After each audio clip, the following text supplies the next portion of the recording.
આમ આદમી પાર્ટીને બે એક ધાબા ઉપર ચડીને આ પતંગ કાપવાનો પ્રયત્ન કરશો? કૃણાલભાઈ, ભારતીય રાષ્ટ્રીય કોંગ્રેસની ઈચ્છા હંમેશા એવી છે કે ગુજરાતમાં શાંતિ બની રહે, પરંતુ ગ્રીષ્મા નામની છોકરી નાનકડી જેની ઉંમર નાની હતી, સુરતમાં જાહેરમાં લોકોની વચ્ચે એનો ગળો કાપી નાખવામાં આવ્યો. ભાઈ સ્ટેબિંગની વાતો કરે છે, શરમ નથી આવતી?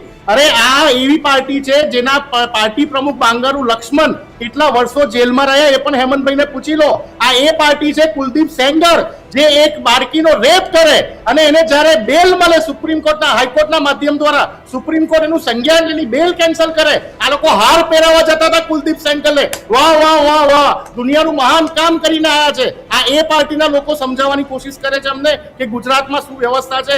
ગુજરાતની હાલત તમે બગાડી નાખી છે. તમે ગુજરાતની મહિલાઓ જોડે હંમેશા અન્યાય કરતા આવ્યા છો. તમે દિલ્હી ને બીજા અન્ય રાજ્યમાં 300 યુનિટ વીજળીઓ મફત આપો, અહીંયા નથી આપી શકતા.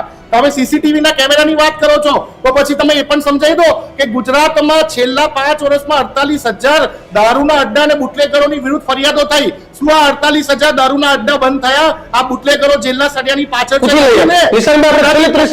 પૂછી લઈએ.